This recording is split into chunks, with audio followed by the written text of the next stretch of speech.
Selamat malam Bapak Ibu Saudara yang terkasih, puji nama Tuhan. Kembali bersama-sama malam hari ini kita bersama siapkan hati, kita satu di dalam hadirat Tuhan. Mari bersama kami datang di dalam hadirat-Mu ya Bapa. Kami mengucap syukur senantiasa bahwa apa yang Tuhan perbuat senantiasa dalam kehidupan kami itu baik adanya. Sebab itu sama-sama malam hari ini kami mau bawa setiap hati kami datang bersyukur. Terima kasih untuk semua yang Tuhan perbuat dalam hidup kami. Ini setiap hati kami Tuhan, malam hari ini kami mau bawa di hadapan Engkau. Terima kasih Bapa. Kami datang bersyukur Tuhan. Segala pujian bagi-Mu. Kau yang berfirman dan semuanya jadi. Sebab itu hati kami berkata, kami percaya Engkau hanya Yesus.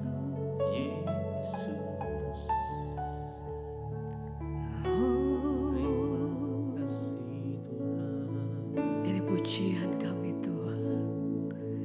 Kau berfirman dan sembuhkanku.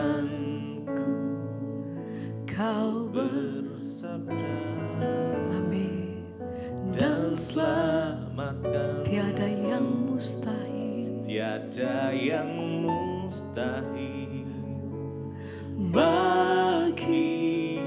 Yesus kami, Yesusku percaya padamu. Kau berfirman dan sembuhkan. Kau bersabda dan selamatkan. Tiada Tuhan, tiada yang mustahil bagi kami percaya. Yesusku percaya ya Kau sanggup. Oh, Kau berfirman dan sembuhkanku. Kau bersabda dan selamatkan. Sebab tidak ada yang mustahil bagi-Mu. Tiada yang mustahil Oh Tuhan, bagi kami percaya. Yesusku percaya. Lebih lagi kami naikkan pujian kami dengan sungguh kami katakan, oh Kau berfirman dan sembuhkan setiap kami. Kau bersabda dan selamatkan. Tiada yang mustahil. Kami percaya Tuhan. Yesusku percaya padamu. Kau berfirman dan sembuhkanku. Kau bersabda kami percaya Tuhan. dan selamatkanku. Tiada yang mustahil. Apapun saat-saat ini, setiap kondisi kami Tuhan, kami percaya bahwa Engkau Allah yang sanggup melakukan setiap mujizat. Amin. Hati kami berpegang teguh. Kami percaya Tuhan Sepenuh hati kami bahwa Engkau sanggup melakukan setiap perkara lepas perkara atas hidup kami. Mujizat-Mu tersedia bagi kami. Engkau sanggup Tuhan. Engkau sanggup menyembuhkan. Engkau sanggup.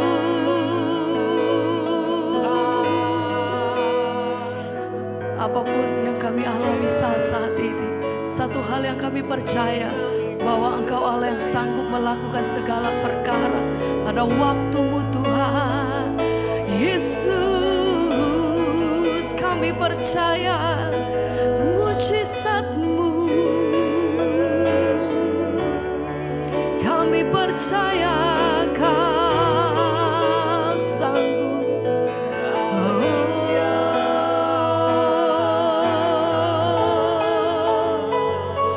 Kami percaya.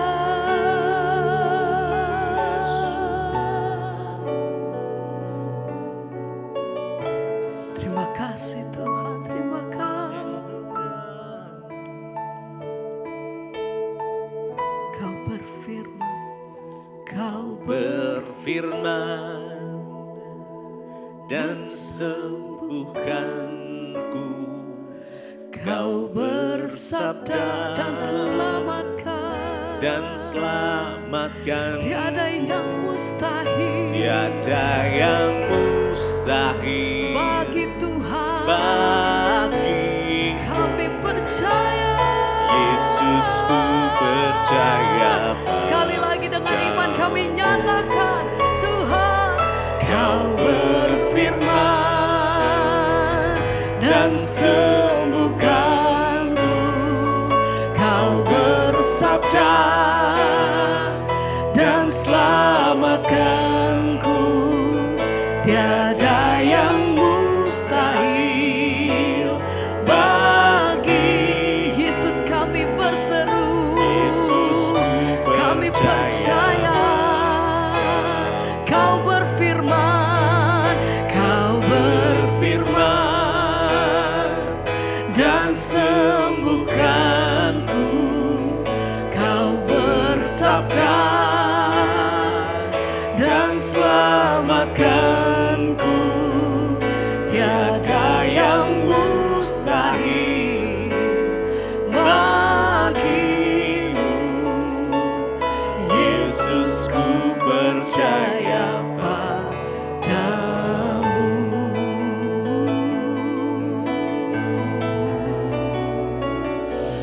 Hati kami percaya Tuhan, bahwa Engkau sanggup melakukan segala perkara. Percaya hanya kepadamu, Yesus. Di kuasa-Mu, data pertolongan-Mu, Sumber damai, Kau kekuatan, Kau pertolongan. Sebab tidak terbatas kuasa-Mu, dulu, sekarang, dan sampai selamanya. Oh Tuhan,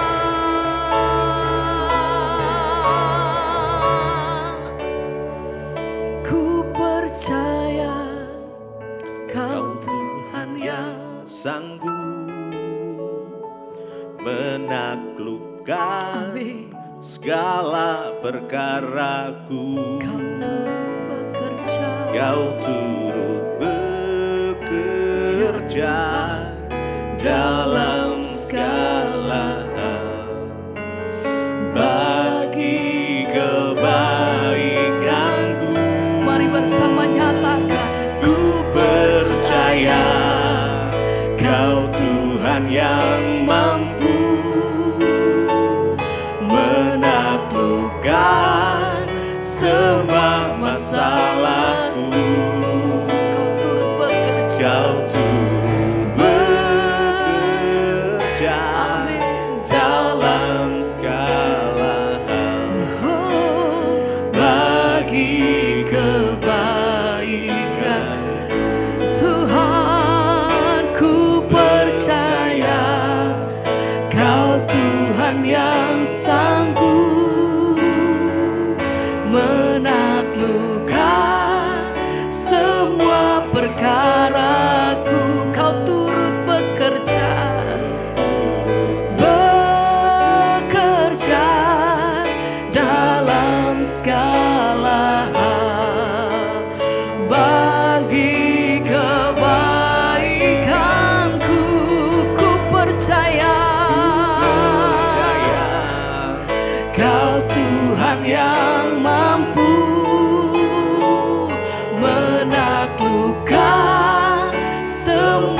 masalahku. Kau turut bekerja dalam segala hal bagi kebaikanku. Ku percaya Kau Tuhan yang sanggup kami percaya menaklukkan segala perkaraku. Kau turut bekerja dalam segala hal bagi kebaikanku. Ku percaya Kau Tuhan yang mampu Engkau mampu melakukan semua. masalahku. Ya Tuhan, Kau turut bekerja dalam segala hal bagi kebaikanku. Sebab hati kami percaya Engkau sanggup melakukan segala perkara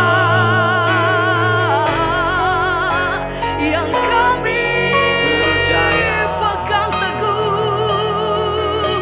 Hanya firman-Mu, Yesus. Lebih dari segalanya kami menyerahkan setiap pengharapan kami hanya di dalam Engkau Tuhan. Hanya dalam nama-Mu, kuasa-Mu masih terjadi, kuasa-Mu masih terjadi. Oh Tuhan, Terima kasih. tak terbatas kuasa kasih-Mu. Haleluya. Oh, ku Percaya Kau Tuhan yang sanggup menaklukkan segala perkaraku. Kau turut bekerja Kau turut bekerja dalam segala hal bagi kebaikanku. ku percaya. Katakan Percaya pujian ini dengan segenap Kau hati. Tuhan yang Mari dengan mampu iman katakan, Tuhan menaklukkan semua masalahku. Kau turut bekerja dalam segala hal bagi kebaikanku.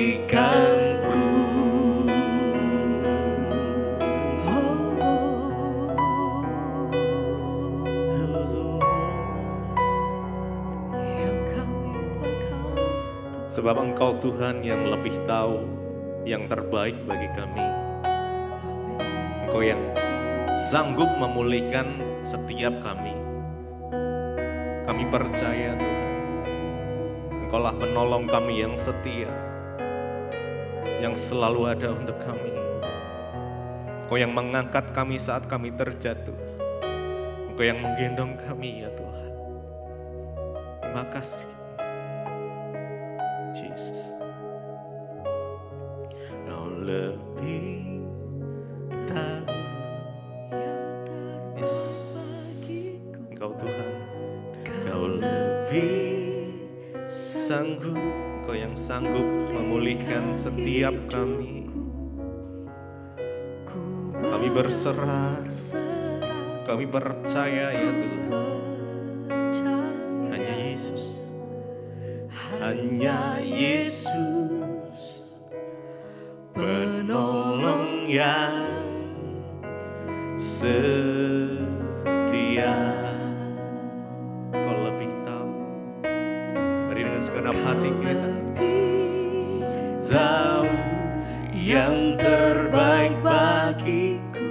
Engkau yang lebih sanggup pulihkan hidupku. Kami berserah, kami percaya kepadamu. Ku percaya Hanya Yesus yang sanggup. hanya Yesus Yes. penolong yang Setia. Kau lebih tahu, kau lebih tahu yang terbaik bagi kami. Amin. Jesus sanggup pulihkan. Kami berserah Tuhan, dan kami menaruh harapan kami. Percaya hanya Yesus, hanya Yesus penolong yang setia. Kau lebih tahu, kau lebih tahu yang terbaik bagiku. Kau lebih sanggup pulihkan hidup kami. Ku berserah, ku percaya hanya Yesus penolong yang setia, yang setia. Mari lebih lagi, kau lebih tahu yang terbaik bagiku. Kau lebih sanggup pulihkan hidupku. Kami berserah, ku percaya hanya Yesus yang sanggup menolong kami. Penolong yang setia. hanya Yesus. Kami percaya Tuhan, kami berserah hanya kepadamu. Mari sama-sama naikkan pujian penyembahanmu, naikkan ucapan syukurmu buat Tuhan. Terima kasih Tuhan. Kami bersyukur, Kau Allah yang baik, yang tak pernah meninggalkan. Yesus, Kau penolong yang setia.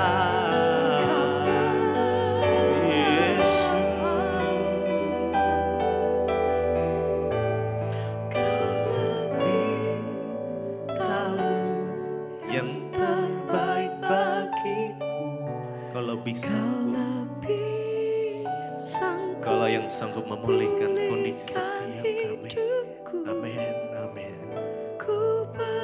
Kami berserah penuh kepadamu. Kami percaya hanya Yesus penolong yang setia. Sekali lagi, Kau lebih sanggup.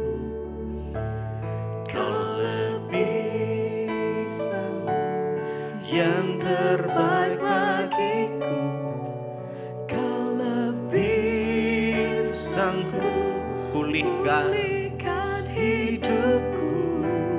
Kami berserah, ku percaya hanya Yesus penolongku yang setia.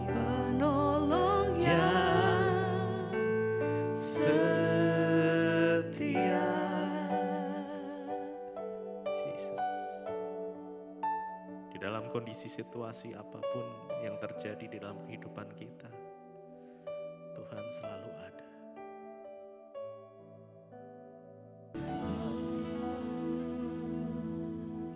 Tuhan dalam hidup kami. Kami perlu kebenaran-Mu, kami perlu kehendak-Mu dalam hidup kami. Karena itu Tuhan berbicara bagi setiap kami malam ini. Urapi hamba-Mu yang tidak ada apa-apanya Tuhan. Urapi setiap kami. Di dalam nama Tuhan Yesus kami sambut firman Tuhan yang percaya Tuhan di tengah kita, memberkati kita, katakan bersama.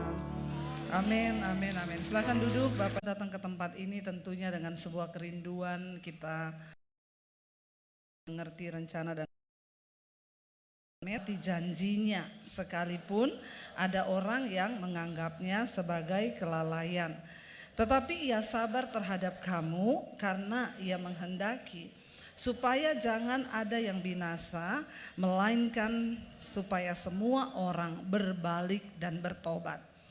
Saudara, jelas sekali firman ini berkata Tuhan tidak pernah lalai menepati dia yang menciptakan segala sesuatunya. Tuhan tidak pernah lalai menepati janjinya, sekalipun ada orang yang seringkali menganggap Tuhan itu lalai. Saudara pernah nggak menganggap Tuhan itu lalai? Jangan buru-buru jawab. Sok tahu deh ya. Jangan buru-buru jawab, tapi renungkan dulu ya, renungkan dulu. Nggak usah langsung cepat-cepat. Saudara pernah nggak menganggap Tuhan itu lalai? Yang pernah angkat tangan, mulai terbuka ini ya. Saya melihat banyak orang hidup di dunia ini, kasihan saudara. Ya, mereka bekerja siang sampai malam, uangnya aja di rekening puluhan miliar, tapi mereka tuh nggak bahagia. Lalu apa sih arti hidup ini? Sampai banyak yang menuduh Tuhan itu lalai. Dikasih berkat pusing, nggak dikasih berkat juga pusing. Ya, makanya Alkitab berkata ada orang itu yang aku melihat sebuah kesia-siaan di bawah matahari ini, orang yang diberikan Tuhan harta tapi tidak diberi kuasa untuk menikmatinya. Ini orang yang hidup di bawah kutuk, saudara. Mari kita percaya bahwa Tuhan itu ya dia menepati janjinya, tetapi banyak orang menganggapnya sebagai sebuah kelalaian. Tetapi dikatakan ia sabar terhadap kamu. Kalau Tuhan tidak sabar, maka sudah mati kita ini semua, benar nggak? Ya, setiap hari ada aja tuntutannya sama Tuhan. Makanya Bapak Ibu, kita ini datang ke gereja malam ini, kita datang, kita mau cari Tuhan, kita ketemu Tuhan. Karena waktu engkau ketemu Tuhan, masalahmu besar, masalahmu kecil, engkau ketemu Tuhan itu jawaban. Amin. Kita datang ke tempat ini saudara bukan hanya mau senang-senang, nyanyi-nyanyi, lompat-lompat. Kalau cuma kayak gitu di diskotik juga bisa. Ya, makanya para pelayan Tuhan benar-benar dituntut hidupmu itu bisa membawa hadirat Tuhan.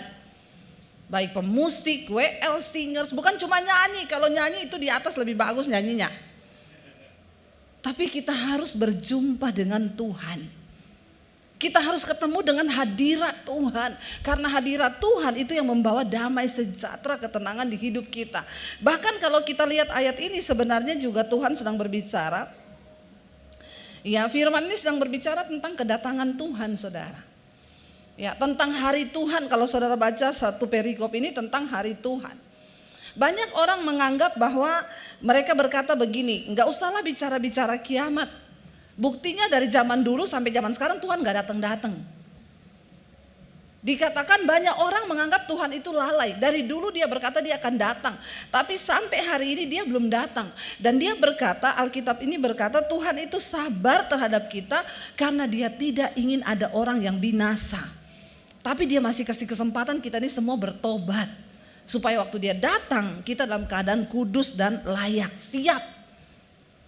Siap. Ya, saya tadi malam dengan suami saudara kami kebetulan ada satu keperluan sehingga kami harus keluar agak malam. Cari parkiran di dekat nightclub, nggak dapat tempat parkir. Saya bilang sama tukang parkirnya, kok makin malam makin nggak ada parkir di sini? Iya Bu, memang di sini kalau siang sama sore sunyi Bu, tapi kalau malam penuh parkirannya karena itu ada nightclub. Waktu kita mau cari parkir ada pemusik gereja yang masuk ke dalam, nggak tahu mungkin dia mau main juga di dalam. Jadi hari lain dia main di situ, nanti hari Minggu pelayanan dia main di sini. Ya, dia agak malu ketemu kita saudara. Tapi bukan itu saudara, saya tuh keliling akhirnya sampai muter tuh parkiran penuh. Ada beberapa night club di situ. Sampai saya bilang sama suami saya gini, terdengar musiknya itu dari jalan dudak dudak dudak dudak dudak. Saya bilang sama suami saya mereka itu ngapain ya di situ ya? Terus suami saya tuh bilang gini, say, orang dunia itu kalau ada duit, ya buat apa coba?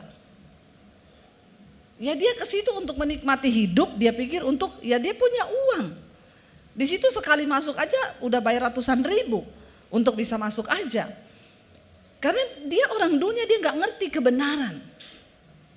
Saya bilang sama suami saya, terus mereka tuh ngapain ya? Di situ saya pura-pura lupa, dulu juga saya begitu. Ya, pura-pura lupa, pura-pura amnesia. Tapi memang benar, ya saya juga baru mengerti, bodoh banget ya. Dulu kita merasa di situ itu ada hiburan, ya kita ducek gitu. Terus udah capek pulang. Bahkan sebagian orang datang ke tempat seperti itu tuh karena memang mereka tuh pengen lari dari masalah. Mereka punya banyak pikiran, sumpek, punya banyak masalah, mereka lari, mereka ke situ tuh goyang-goyang, lihat hal-hal yang menarik, ya cewek-cewek yang seksi di situ. Tapi dia pikir dia pulang masalahnya selesai, enggak saudara. Ya, makanya hari-hari ini kita perlu Tuhan, gereja pun perlu menjadi tempat untuk Tuhan hadir. Karena kalau kita cuma pinter nyanyi-nyanyi, main musik, buat apa? Di tempat begituan malah kadang orang lebih terhibur loh. Salah satu hal yang menarik yang ada dalam gereja adalah orang ketemu Tuhan. Orang ketemu hadirat Tuhan. Karena hanya Tuhan yang membuat hidup orang tuh berubah, katakan. Amin. Ya, dan saudara di sini dikatakan bahwa saya tadi malam tuh dapat kiriman video ilustrasi kalau perang nuklir itu terjadi. Dia menggambarkan kalau Rusia itu jadi perang nuklir dengan Amerika. Bakalan terjadi itu apa saudara? Lalu dibikin ilustrasinya, nuklir itu ditembakkan. Bumi ini nanti itu ya kita bayangkan aja waktu Jepang itu Hiroshima dan Nagasaki dibom nuklir. Itu kehancurannya seperti apa saudara? Sampai Indonesia juga ya ikut merasakan imbasnya bagaimana perang nuklir itu sangat luar biasa. Apalagi memang kalau sampai terjadi. Hari-hari ini kita melihat, saya membaca nih Jepang membuang limbah ini kan. Saudara ikut berita atau cuma nonton TikTok? Ikut pergerakan, ikut berita kan, nonton berita kan.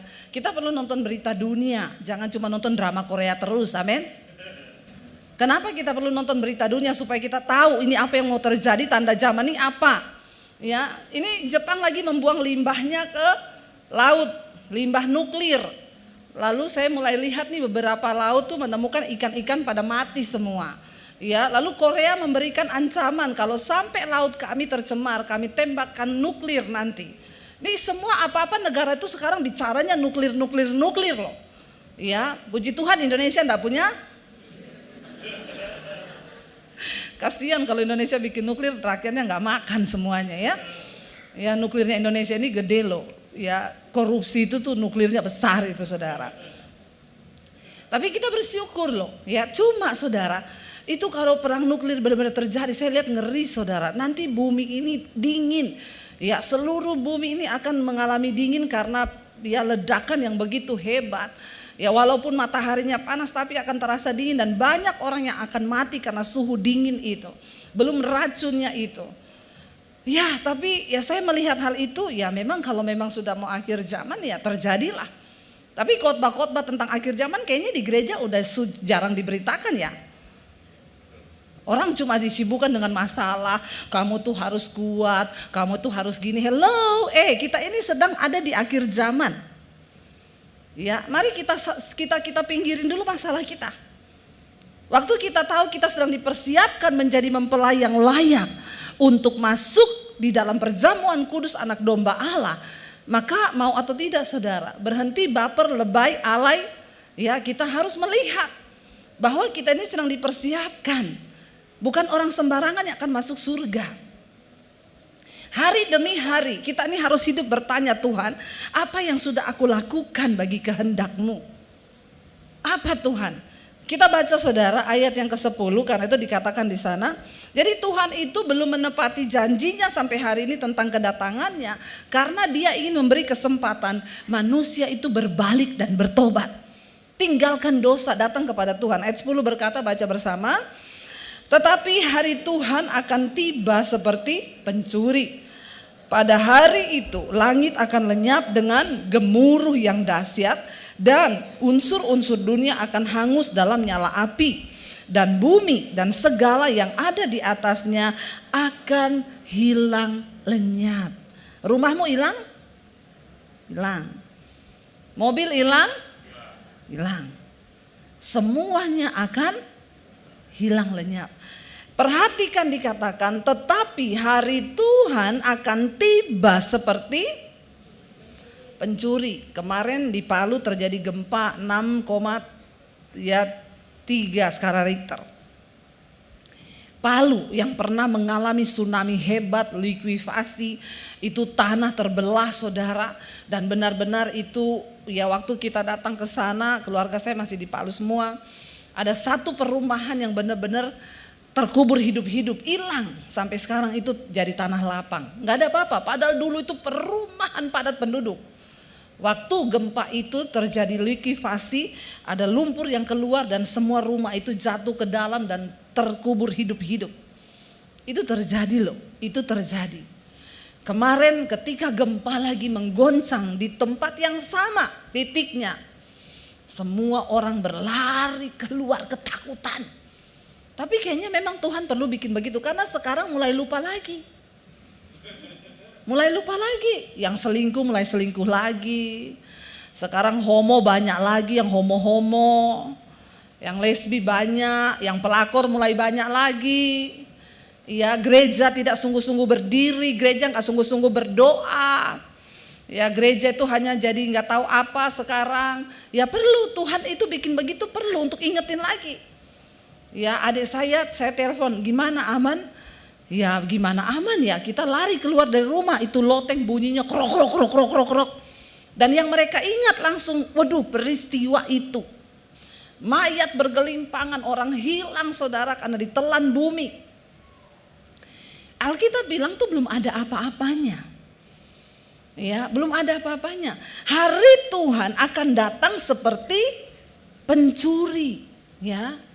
Kalau seperti pencuri dikatakan itu berarti nggak ada satu orang pun yang tahu. Nggak ada pencuri datang ngomong-ngomong, nanti malam saya mau datang ke rumahmu ya, mau ngapa? Mau nyuri. Nggak ada. Namanya pencuri itu datang diem. Ya tiba-tiba dia datang, nggak ada yang kasih tahu dia datang. Pada hari itu langit akan lenyap dalam gemuruh yang dahsyat. Dan unsur-unsur dunia akan hangus dalam nyala api. Ini yang tulis Alkitab loh, bukan saya. Saudara, kalau dikatakan bahwa pada hari itu langit akan lenyap, gemuruh yang dahsyat, unsur dunia akan hangus dalam nyala api, kira-kira itu pemandangan yang seperti apa? Wow, itu menakutkan sekali. Menakutkan sekali. Ya, langit lenyap, tiba-tiba gemuruh yang hebat turun. Dan dunia ini akan hangus dalam nyala api. Ya, dan bumi dan segala yang ada di atasnya akan hilang lenyap. Ya, bayangkan saudara kalau itu terjadi. Saya hanya pengen kita bangun dari tidur. Ingat, kita harus sungguh-sungguh mempersiapkan hidup kita menjelang kedatangan Tuhan. Ayat yang ke-11 dikatakan di sana, baca bersama ayat yang ke-11. Apa respon kita? Ayat 11 berkata 1, 2, 3. Jadi jika segala sesuatu ini akan hancur secara demikian, apa? Betapa suci dan salehnya kamu harus hidup. Respon kita untuk menyambut kedatangan Tuhan akhir zaman di depan mata, ya semua itu akan hancur dengan cara demikian. Betapa suci dan salehnya kamu harus hidup. Mari kita berdoa supaya kita sungguh-sungguh hidup di dalam kekudusan. Tinggalkan dosa saudara.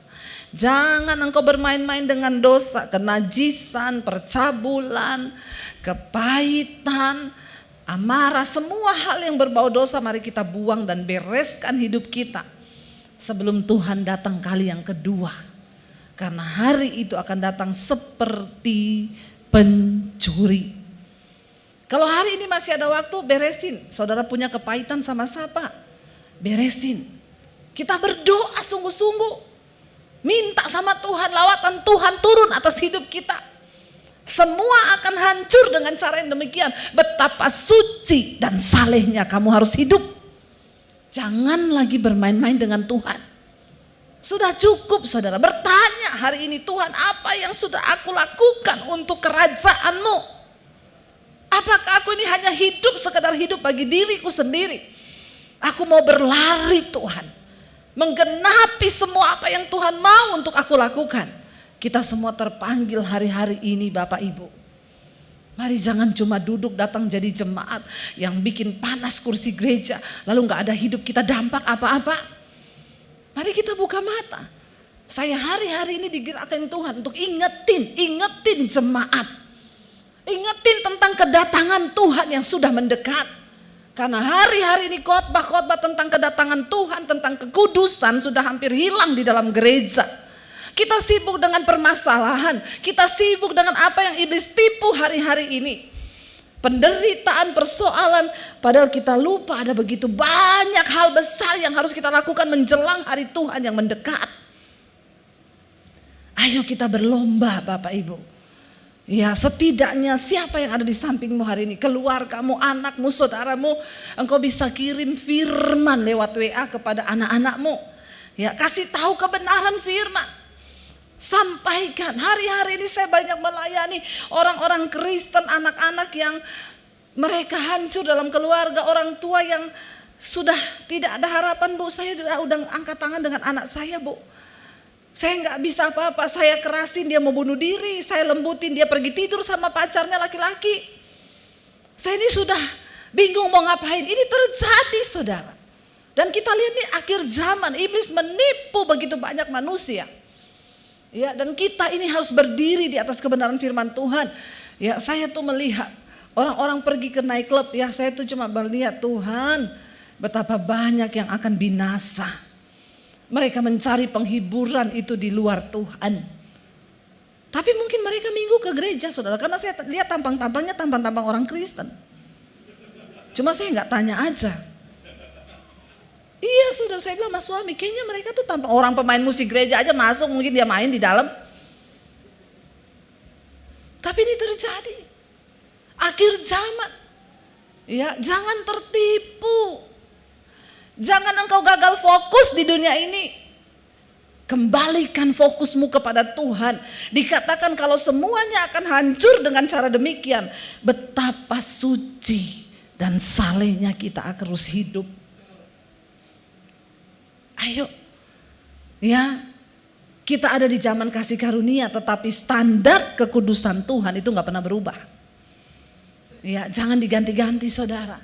Oh, kita ini dibenarkan karena kasih karunia kok, bukan karena perbuatan baik kita. Iya, tapi bukan berarti ketika engkau sudah mengenal Yesus, engkau terus bermain-main karena engkau diselamatkan bukan karena perbuatan baik. Itu awal dulu. Saya bertobat dulu pertama kali, saya diselamatkan Tuhan bukan karena saya baik, saya mau bunuh diri, saya banyak dosa. Tuhan selamatkan saya dalam keadaan berlumuran dosa. Ketika saya mau bunuh diri, tapi ketika saya sudah diselamatkan, menerima kasih karunia, Tuhan bilang hormati, hidup takut akan Tuhan, kerjakan keselamatanmu itu dengan takut dan gentar. Karena bukan berarti engkau Kristen engkau bisa masuk surga. Surga itu tempatnya mulia. Surga itu kudus. Surga itu buat orang-orang yang memang berjuang. Jangan terkontaminasi hari-hari ini. Ya, apalagi banyak kata-kata yang sekarang itu beredar banyak kan di TikTok di mana-mana ya. Jangan engkau pusing dengan apa kata orang tentang dirimu. Ikutilah apa yang engkau inginkan dari hatimu. Ya, sebab Tuhan itu hanya melihat hatimu. Tuhan juga melihat kelakuanmu. Amin. Ya. Jangan, hati-hati loh saudara. Banyak kata-kata yang menyesatkan. Saya selalu ingetin. Ya, bahkan ada hamba Tuhan yang berkata, Yesus tuh sahabatnya orang berdosa. Iya, Yesus sahabat orang berdosa yang mau bertobat. Amin. Bukan orang yang terus tinggal dalam dosa. Banyak hal-hal yang sehari-hari ini abu-abu. Tapi mari kita berdoa supaya gereja ini menjadi gereja yang memiliki standar firman Tuhan, standar Alkitab yang tidak berubah, katakan. Amin. Ya, jangan diganti, jangan dirubah, karena hari-hari ini saya melihat banyak standar-standar kekristenan yang berubah. Ya, sekarang banyak hamba Tuhan hidupnya juga sembarangan, selingkuh, cerai. Ya, tetapi berkata, soalnya jemaat itu menuntut hamba Tuhan itu ekspektasinya terlalu tinggi. Saya bilang, Pret, bukan jemaat yang menuntut, firman Tuhan punya standar bagi seorang hamba Tuhan, katakan. Bukan cuma buat hamba Tuhan, buat jemaat. Kita ini hidup kudus bukan supaya dinilai orang kita baik. Kenapa saya nggak bersinah? Kenapa saya nggak selingkuh? Bukan supaya jemaat bilang, oh Bu Debbie itu kudus ya. Enggak, saya nggak peduli. Saya peduli apa kata Tuhan. Karena firman Tuhan menyuruh kita kudus. Firman Tuhan menyuruh kita suci. Betapa suci dan salehnya kamu harus hidup. Bukan tuntutan jemaat. Kalau hamba Tuhan berkata, ada orang yang berkata, saya ini jatuh saudara, saya selingkuh. Ya, saya tahu saudara kecewa karena memang tuntutan saudara kepada saya ini terlalu tinggi. Kok lucu ya? Kamu jatuh ya bertobat. Ngomong kamu sudah salah, jangan bilang karena tuntutan jemaat. Kita ini hidup saudara, hati-hati, nilai-nilai yang seperti ini. Sehingga banyak kata-kata bijak yang seolah-olah bijak berkata, saudara gak usah terlalu peduli, jangan engkau hidupi ekspektasi orang terhadap dirimu. Pandangan orang bukan itu yang menentukan. Oke, tapi kita kembali kepada firman Tuhan. Kita hidup berdasarkan standar firman Tuhan, bukan berdasarkan standar orang. Apalagi sebagai hamba Tuhan, kita harus menjadi suratan yang terbuka. Saya mendorong semua jemaat, engkau orang Kristen, jangan menjadi tawar imanmu, jangan menjadi abu-abu di tengah dunia yang semakin gelap ini. Kita berdiri di atas dasar kebenaran. Kita harus hidup kudus, betapa suci dan salehnya kamu harus hidup, katakan. Ayo saudara, sebelum terlambat. Ya, nggak apa-apa saya dibilang itu memang Debbie Basir itu pendeta perjanjian lama, hukum Taurat. Enggak apa-apa. Saya terima. Ya, lalu apa bedanya kita dengan pengajaran yang lain kalau kita nggak mengajarkan hari-hari ini saudara, kemurtatan sedang terjadi begitu hebat. Orang nggak menyangkal Yesus, enggak. Ya, tetapi hidup mereka. Ya, jangan kita menjadi, coba kalau kita balik saudara, saya pengen kita lihat. Ya, di ayat yang ketiga, ya di 2 Petrus 3 ini ayat yang ketiga tadi dikatakan di sana di awal. Yang terutama harus kamu ketahui, saya pengen ayat yang kedua dulu kita baca dari ayat yang kedua. 2 Petrus pasal yang ketiga ayat yang kedua. Supaya, baca bersama, supaya kamu mengingat akan perkataan yang dahulu telah diucapkan oleh nabi-nabi kudus, dan mengingat akan perintah Tuhan dan juru selamat yang telah disampaikan oleh rasul-rasulmu kepadamu. Dan yang terutama harus kamu ketahui ialah bahwa pada hari-hari zaman akhir akan tampil pengejek-pengejek dengan ejekan-ejekannya, yaitu orang-orang yang hidup menuruti hawa nafsunya. Kita kalau ngomong kekudusan diejek saudara, awas nabi lewat, orang kudus lewat.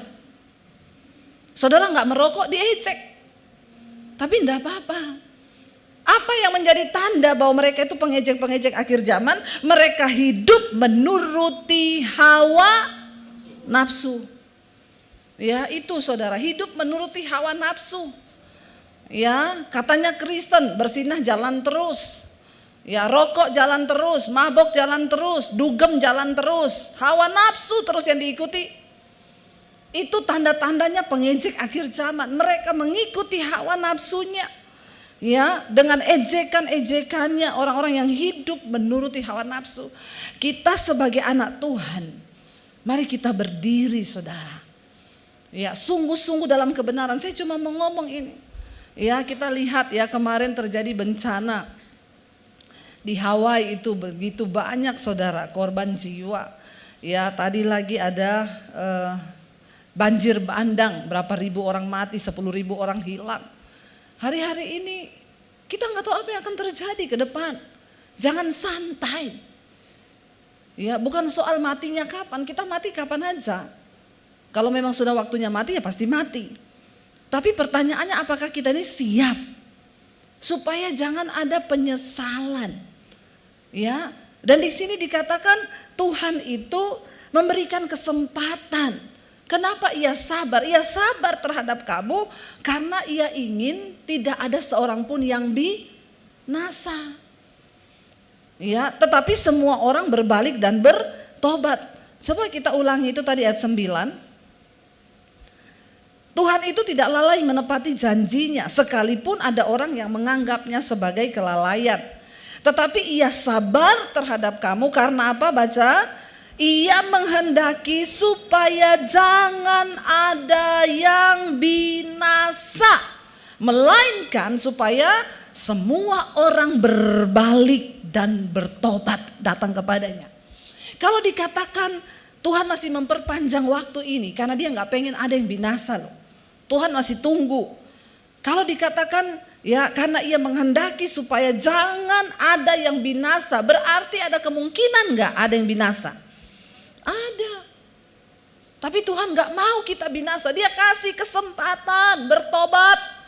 Ayo berbalik. Ayo bertobat. Dimanapun engkau berada, hai anak-anak muda, sampaikan pertobatan kepada temanmu. Jangan engkau ikut terlibat dan masuk dalam kubangan dosa.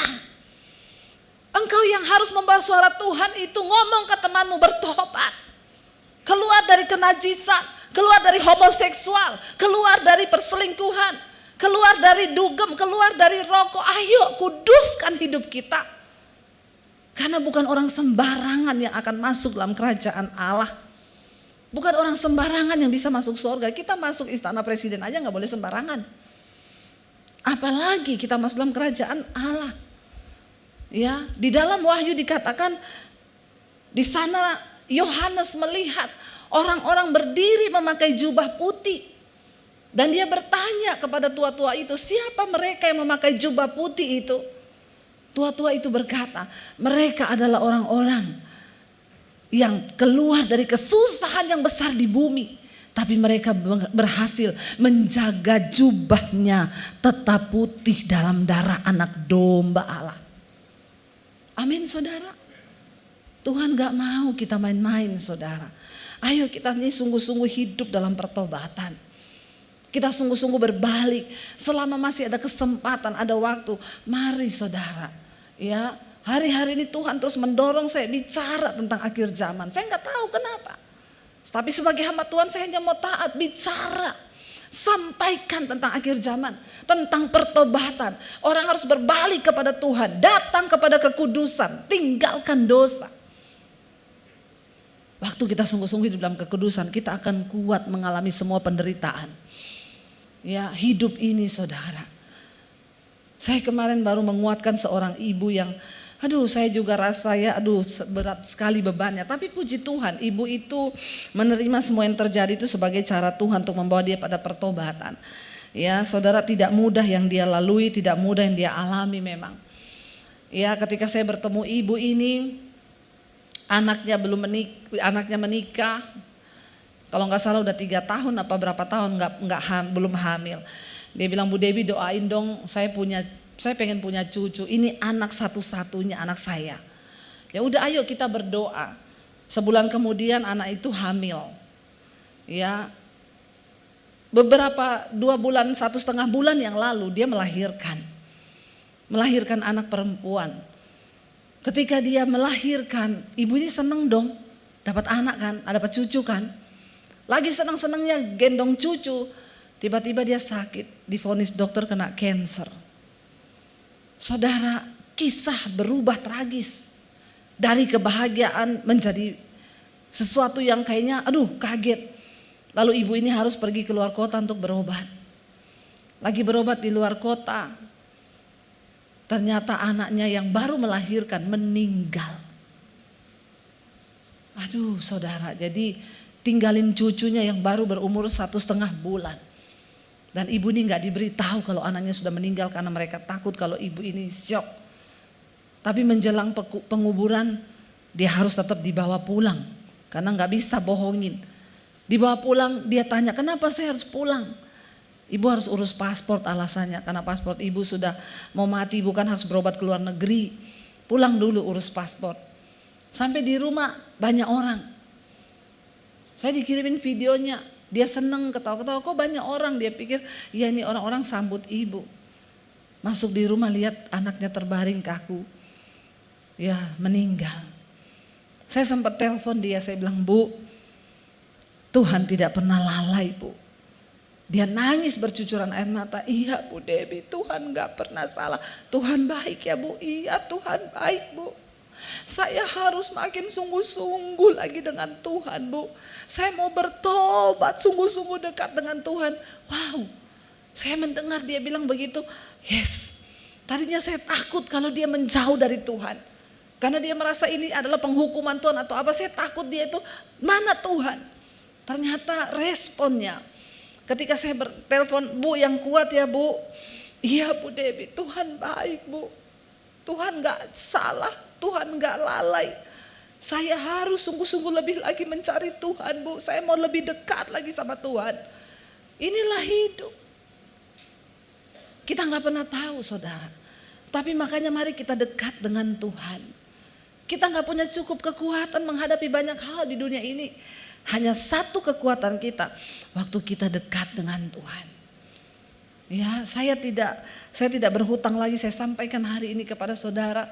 Firman Tuhan berkata bahwa ketika Tuhan datang, langit ini akan hangus dalam nyala api yang begitu hebat.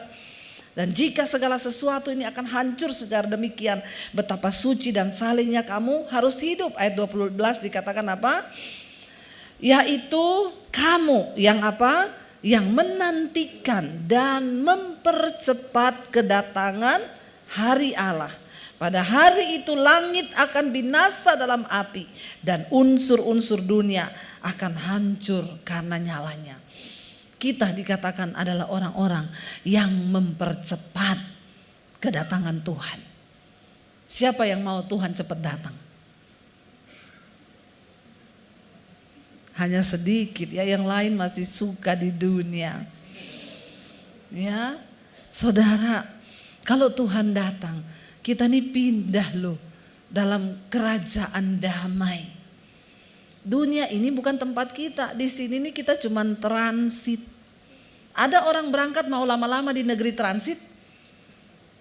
Enggak ada tuh. Orang itu pergi ke luar negeri kalau transit, dia mau lama-lama enggak di situ? Yo kagak, namanya juga ya hanya terpaksa transit. Nah Alkitab berkata di dunia ini kita cuma perantau. Kalau namanya perantau itu pasti pengen pulang kampung. Kampung kita di mana? Di sorga, bukan di sini. Tapi banyak orang yang sudah terlanjur cinta dengan dunia. Makanya gak kepengen Tuhan datang. Kita harus sepakat dulu. Kita adalah orang-orang yang mempercepat kedatangan Tuhan. Siapa yang mau cepat Tuhan datang? Ampuni mereka Tuhan. Karena mereka tahu tapi mereka pura-pura tidak tahu. Ini Alkitab yang ngomong loh. Ya, yaitu kamu ya yang menantikan dan mempercepat kedatangan hari Allah itu. Ya, pada hari itu langit akan binasa dalam api dan unsur-unsur dunia akan hancur karena nyalanya. Diulangi lagi. Tetapi sesuai dengan janjinya siapa? Kita, saudara dan saya menantikan apa? Langit yang baru dan bumi yang baru, di mana di sana terdapat kebenaran. Ini dah akhir zaman. Ya, saya baca berita, saudara, dengar berita di China, Alkitab itu diubah. Ya, Yesus adalah seorang pembunuh dan pendosa. Ya, dia bukan Tuhan. Ayat-ayatnya dirubah, tapi puji Tuhan di Indonesia sekarang ya bukan lagi hari kenaikan Isa Al-Masih, tapi hari kenaikan Yesus Kristus. Amin. Tepuk tangan dong buat Tuhan. Yesus Kristus diakui. Saudara, ini tanda-tanda zaman. Akan terjadi penyesatan yang hebat. Ya, karena dilihat di sana Kekristenan dihambat, diterjang, ditentang, dibunuh, semakin merambat. Kristen di China itu beda sama Kristen di Indonesia memang. Kristen di Indonesia itu kalau kesaksian ya, saudara, rumah saya mau dimasukin maling. Tuhan bekerja, malingnya kesangkut di pagar duri. Nanti jemaat tepuk tangan semua itu. Dahsyat, Tuhan hebat. Kesaksian di China. Saya tuh punya anak. Anak saya ini masih kecil. Ya, dia masih remaja, dia terima Tuhan Yesus. Saya pukulin anak saya ini karena dia jadi Kristen. Dia disiksa di mana-mana anak ini. Ya, tetapi dia semangat memberitakan Injil terus. Kemanapun dia pergi, satu saat dia mati kecelakaan. Anak yang cinta Yesus ditabrak mati kecelakaan. Ini kesaksian indahnya di mana? Nggak ada orang Kristen tepuk tangan kalau kesaksian begini, iya Pak ya? Kalau Kristen di Indonesia kayak gini nggak tepuk tangan, karena kebanyakan nonton drama Korea, sama film India, sama sinetron di Indonesia, happy ending. Kalau begini enggak. Tapi ketika anak itu meninggal, orang tuanya bertobat terima Yesus. Teman-temannya bertobat terima Yesus melihat imannya. Setiap hari ada yang diselamatkan karena iman dari anak kecil ini, saudara. Saudara, ya Kristen di China itu beda sama Kristen di Indonesia. Kenapa? Karena di sana mereka ditentang, dianiaya, menderita. Mau nyanyi aja, ngomong kata-kata Yesus gak boleh. Coba berdoa di kereta api, ketahuan Kristen dibunuh. Ya kita di restoran boleh berdoa, nggak ada yang berdoa kalau makan. Iya Pak ya, nggak usah angkat tangan. Kita punya kesempatan untuk bersaksi tentang iman kita, belum dilarang. Tapi nggak ada yang berani bersaksi, nggak ada yang berani cerita tentang Tuhan. Bahkan di gereja pun, di komunitas Kristen pun hilang omongan tentang Tuhan tuh udah nggak ada. Ya, kalau ketemu ngegosip. Makanya anak SD ditanyai, ciri-ciri makhluk hidup apa? Ditanya gurunya, dia bilang, ciri-ciri makhluk hidup itu bergosip, ngerasain tetangga. Gurunya bilang, gak boleh gitu. Aku lihat makku hidup tiap hari ngerasain orang, cerita orang, berarti kan itu ciri-ciri makhluk hidup. Bener juga anak itu. Ya, ciri-ciri makhluk hidup itu bergosip kata dia. Ya, saudara, Kristen di China sama Kristen di Indonesia itu beda. Ya, kita di sini khotbahnya harus tentang mujizat terus, karena kalau enggak kepahitan jemaat. Ngomong selingkuh, ngomong ini, coba berani, enggak banyak yang enggak suka, kupingnya panas. Ya, harus yang mujizat, saudara, ada mujizat. Ya, ngasih persembahan aja harus diiming-imingi. Kalau saudara ngasih persembahan, Tuhan akan kembalikan berlipat kali ganda. Pret banget enggak? Ya, kayaknya Tuhan tuh utang terus sama kita.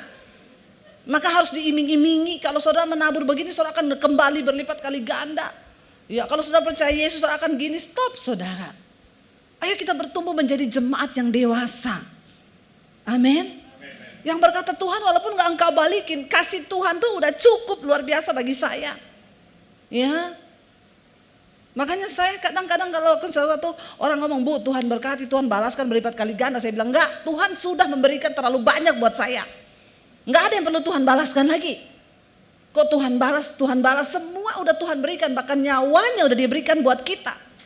Kita harus tahu diri, hari ini kita hidup untuk apa? Engkau hidup untuk berbuah. Jangan cuma pusing dengan dirimu sendiri, saudara. Kalau engkau berkata kiamat masih lama, setidaknya kiamat kecil itu dekat apa? Kematian. Ya, saya selalu ingetin, ayo kita sungguh-sungguh hidup dalam Tuhan. Nggak ada yang tahu hidup ini. Saudara, jangan sampai engkau berkata, oh saya ini diet. Kemarin mami saya bilang, Dep, ada yang tawari obat itu loh. Katanya itu obat buat buang racun dalam tubuh dari Cina. Terus ngapa? Dia bilang, Bu, tolong bilang sama Bu Debbie ya beli ini. Harganya sekian juta. Kenapa? Banyak yang mati-mati mendadak sekarang. Kalau Bu Debbie mau umur panjang minum ini. Saya bilang pret. Apalagi saya ditawari kayak begitu. Hello. Saya bilang, Mam itu orang ateis gak percaya Yesus. Oh dia orang Kristen. Kenapa dia bilang begitu? Saudara maaf ya. Anda minum vitamin. Anda minum obat herbal. Bukan untuk panjang umur. Bilang amin. Saudara nge-gym, saudara hidup sehat, saudara jaga makan, bukan untuk panjang umur. Karena hidup mati, umur itu di tangan Tuhan. Saya nggak setuju kalau ada orang bilang, Bu minum ini supaya umur panjang. Siapa ngomong? Ya, saudara, jangan sampai engkau itu meninggikan diri, melebihi Tuhan. Itu yang Alkitab bilang, terkutuklah orang yang mengandalkan dirinya sendiri. Kita jaga kesehatan supaya kita ini sehat hidup. Bukan untuk umur panjang. Karena umur itu di tangan Tuhan. Saya khotbah begini kemarin di Surabaya. Ada ibu-ibu pengerja, Bu Debi. Benar sekali, baru pagi Bu khotbah, sore kejadian. Itu loh Bu, adik sepupu saya Bu. Jaga makan, nggak pernah makan di luar. Karena jaga makan sehat. Olahraga tiap hari, rutin check up general Bu setiap bulan. Check up. Kena serangan jantung tadi siang Bu. Barusan ibu khotbah tadi pagi tuh. Kena serangan jantung. Ya, ada juga orang tuh, oh tenang aja, saya sudah di DSA otak saya sekarang sudah bersih, nggak ada penyumbatan, stroke. Jangan sombong loh saudara, hidup kita di tangan Tuhan. Kenapa kita harus jaga makan, jaga kesehatan? Supaya sehat. Saya sama suami sekarang lagi diet. Kenapa saya diet? Hidup sudah berat, kalau badan kita tambah berat maka semakin berat hidupmu. Hidup ini udah berat, pergumulannya banyak. Terus berat badanmu juga berat. Kau jalan sempoyongan saudara. Amin. Walaupun hidup kita berat, beban kita berat, kalau badan kita ringan kan enak toh. Amin apa amin?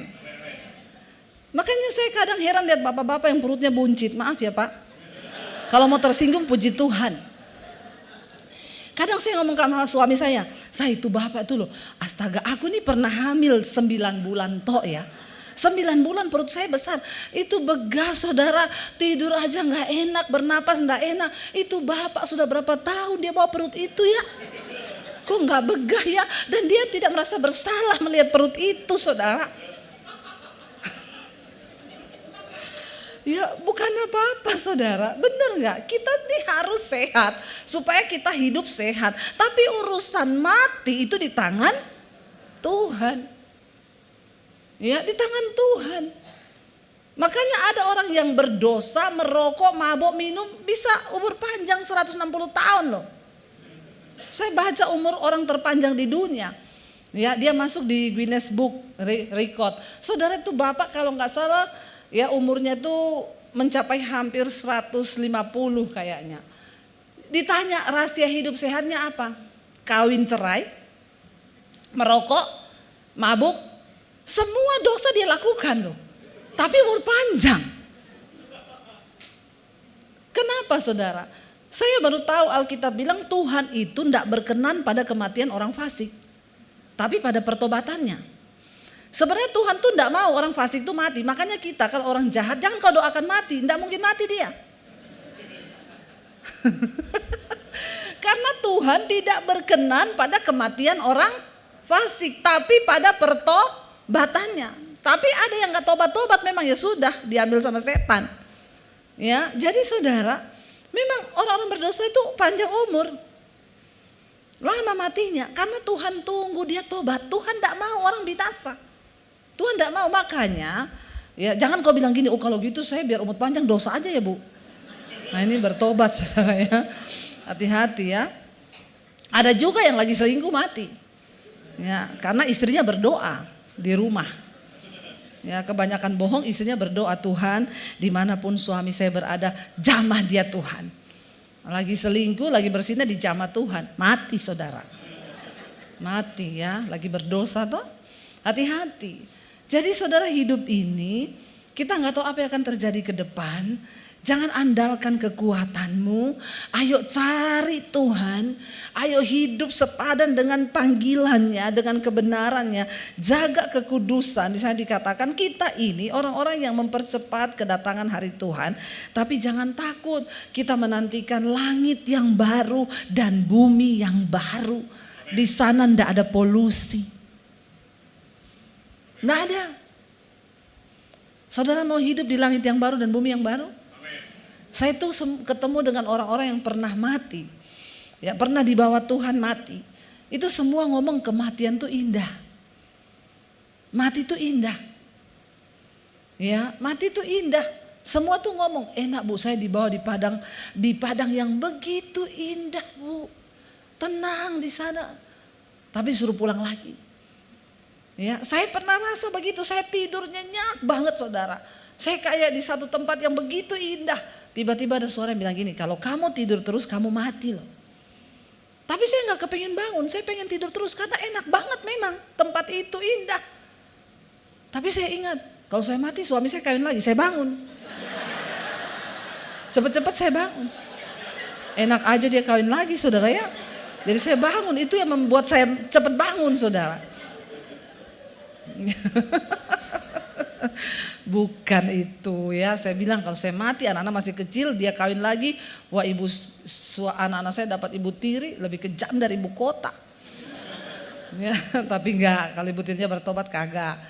Ya saudara, mari kita sungguh-sungguh hidup dalam Tuhan, enggak usah takut. Ya kapanpun Tuhan mau panggil kita, ini orang yang mau percepat kedatangan Tuhan. Karena itu saudara ayat 14 dikatakan di sana, sebab itu saudara-saudaraku yang kekasih, saya undang imam musik maju. Sambil menantikan semuanya ini, dikatakan apa?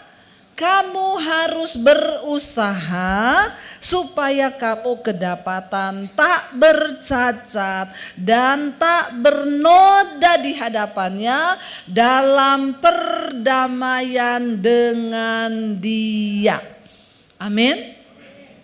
Ayo kita berusaha supaya kita tidak kedapatan bercacat dan bernoda. Bayangkan loh, nggak boleh cacat, nggak boleh ada noda. Ya, noda aja nggak boleh, apalagi selingkuh. Ya, apalagi terikat dengan hal-hal yang kegelapan. Noda aja nggak boleh. Apa itu noda? Ada kepahitan, ada kekecewaan, itu nggak boleh. Kita harus sungguh-sungguh menjaga.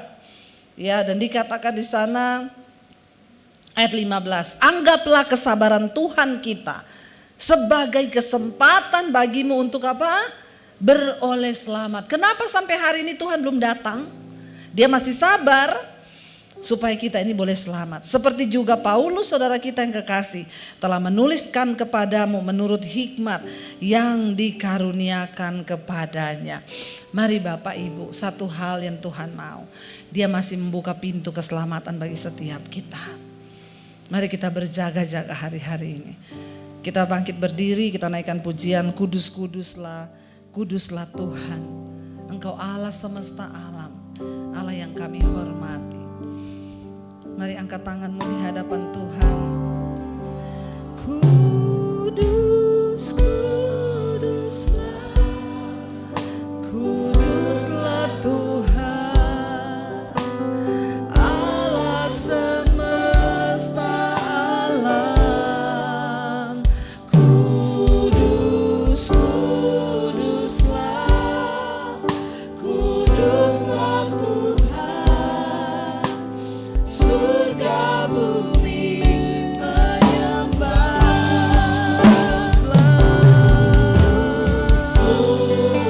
Amin. Engkau kudus Tuhan, Engkau kudus Bapa, Allah semesta alam. Kudus, kuduslah, kuduslah Tuhan, surga bumi menyembah. Mari saudara datang di hadapan Tuhan malam ini. Bawa hidupmu kepada Tuhan. Akui setiap hal yang mengikat.